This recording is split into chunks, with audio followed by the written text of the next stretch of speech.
I wish I still did those thumbnails like I used to with my other reviews, you know, when I would take a picture, sort of like a lot of YouTube reviewers do, but I changed my my custom thumbnails around just to make them look a little bit nicer. So yeah, this would have been a great thumbnail because I came decked out. A friend of mine actually gave this to me. A film director who I'm friends with gave this to me, and yeah, it's very nice. It doesn't really work with glasses. No. Yeah, and they had these cups tonight, which was really cool. I haven't seen something like this since like Sonic the Hedgehog 2 when they had these kinds of cups with the characters on them. I'm not playing a fucking game with you. Come on. I want to play a game. Wrong franchise. Man. He says it in the first movie. Yeah. I'm not a fan. Shut up. So yes, here's our video review for Scream 6. Can't believe there's already 6 of these. There's gonna be a 7th. When did they greenlit the 7th one? I saw it on social media like 2 days ago. They must have known. This is the 9th, by the way. They must have known this was going to be a hit because they did it before the opening weekend. Yeah, that's one of the things that it said is like before it even gets released, the 7th is greenlit. I'm like, jeez. This one's gonna be this one's gonna be bigger than the last one. I think this is gonna be in terms of box office. Yeah, or I think this ratings? is gonna be a really good hit. I mean, with Paramount, how good the Scream 5 did, I think this is gonna be this is gonna make even more. But yes, so this is Ghostface Takes Manhattan because there's a great. They even make a joke about that in at one point in the movie, which was great. And in a subtle way. Not so subtle. Well, when's the last time anyone's watched that piece of shit movie? God. Depends on your taste. And it's not even a scene that you would recognize from the movie. It's a scene that's like on the fucking boat, which is 80% of the movie. And thank God this one actually took place from beginning the first frame to the last in New York. So you don't have to worry about that at all. This is primarily New York based, which is good. No, you can't tell. I would have wished that they would have had a little bit of a scene of them moving to New York. I think it was a little bit jarring after the last movie where what's the town that they're mostly in the Scream movies? Woodsboro, yeah. I would have liked to see maybe a scene of them like packing or something, but it's not that. Or driving. Important. Yeah. Just show the map and like have the red line. Yeah, like it's Indiana Jones or something. But yes, so the characters who survived from Scream 5 are now in New York. They are obviously trying to get away from all the Ghostface stuff, and then it follows them.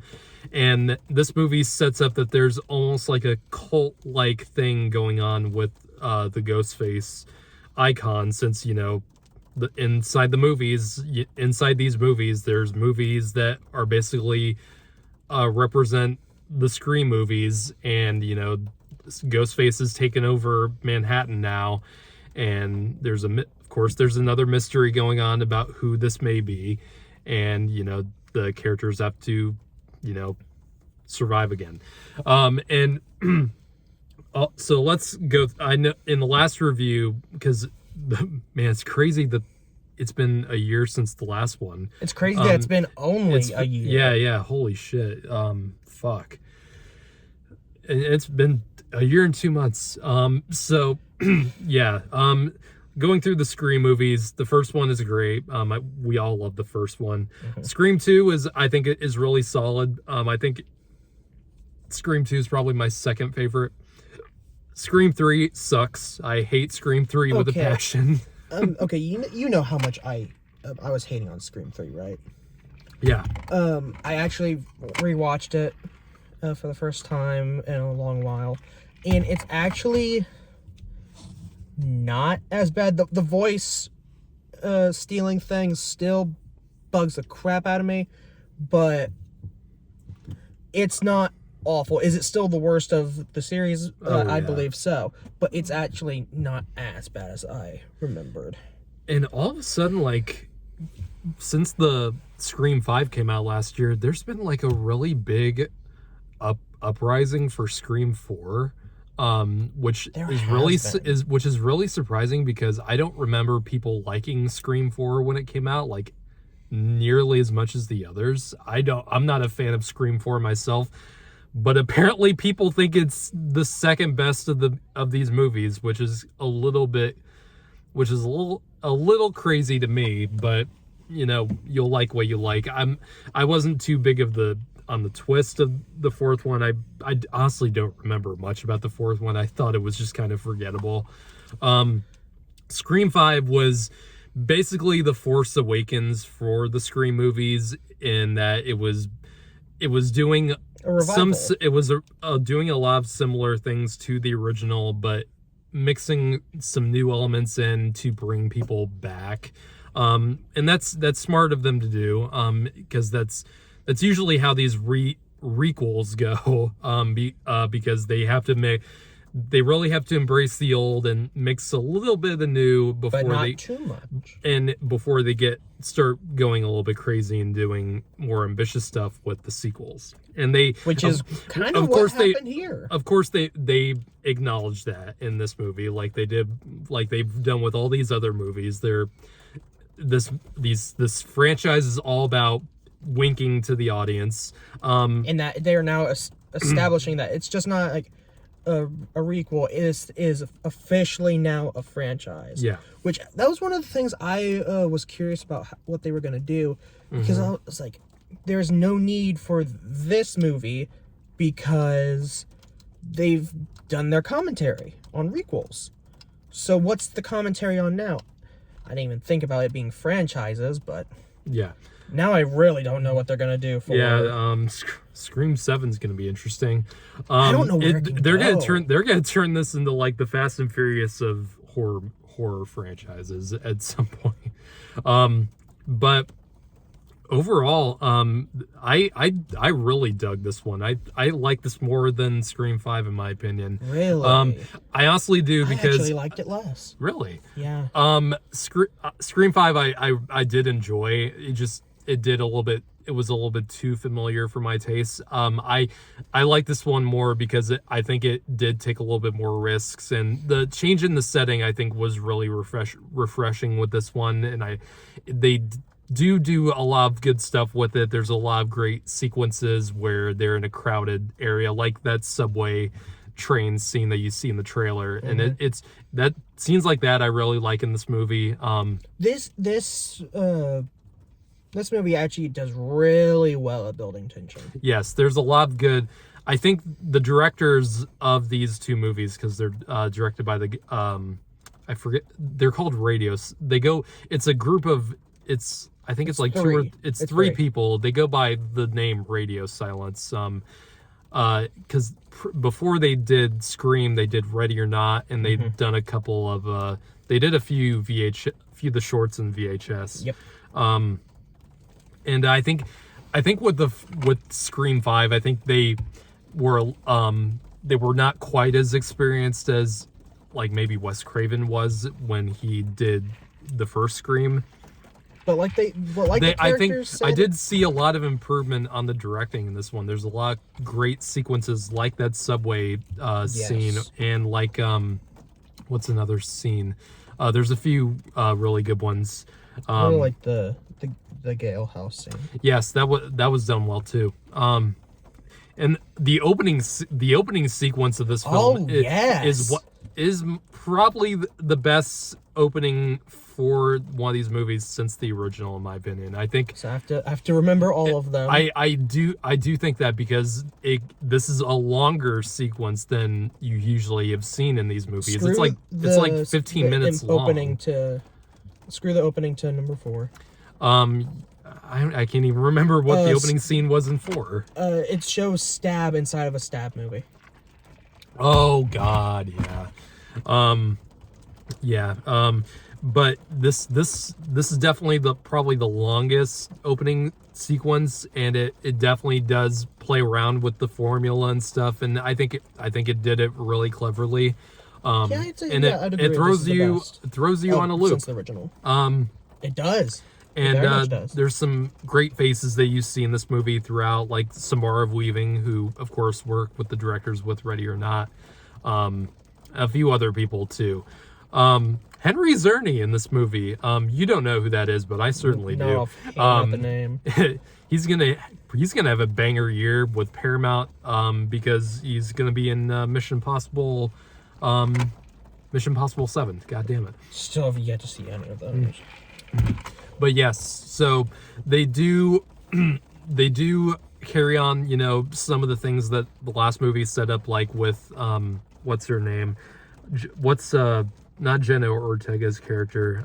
Sam, yeah. Sam Carpenter, and it still carries on the subplot about her with the fact that she is the daughter of Skeet Ulrich, Billy.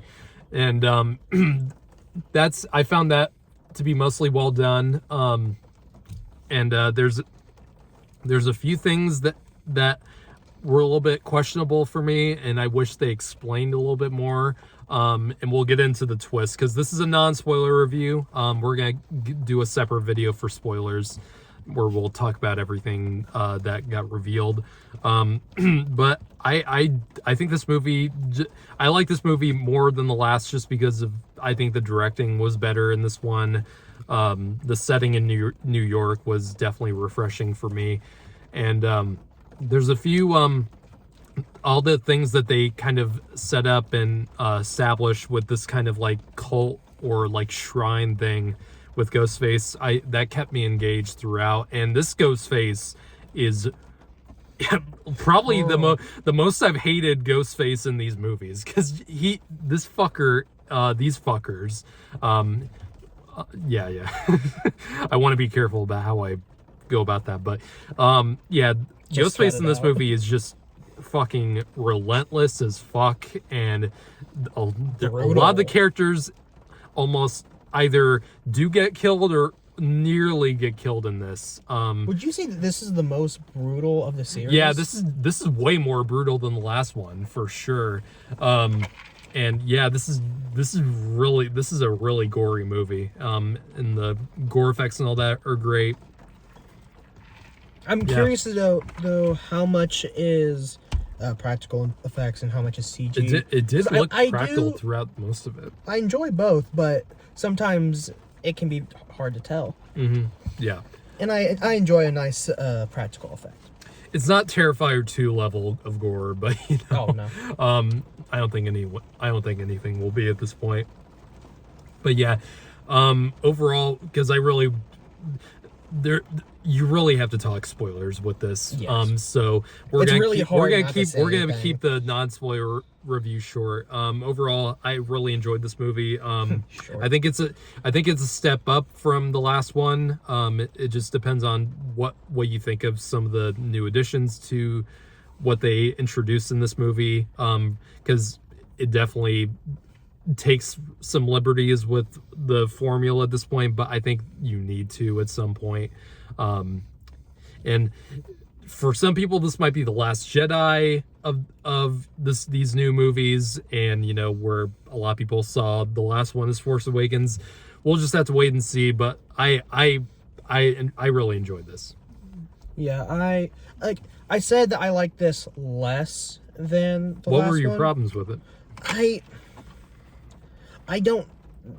I have to think a lot more about why I didn't like it as much. Not to say it can be a lot of things. Maybe it's the way things are paced, or the way maybe I'm just certain characters. It might legit just be that I don't like things being different. That could be it. Yeah, a lot of people don't. I have to think more on it. But that's not to say I did not enjoy this film. I very much enjoyed this film. Mm-hmm. I think I just enjoyed it a little bit less than the last one. I don't know if it's because the last one was a revival. Yeah. After 11 years. Was it 11 years? Yeah, it was. So maybe that was it. That I was more excited about that, and this is only a year later, so I haven't had time to build up excitement. But I really do hope they stick the land. I don't know if they're just planning a new trilogy with these movies, or if they're gonna do more after that. Because I'd really prefer them to be done.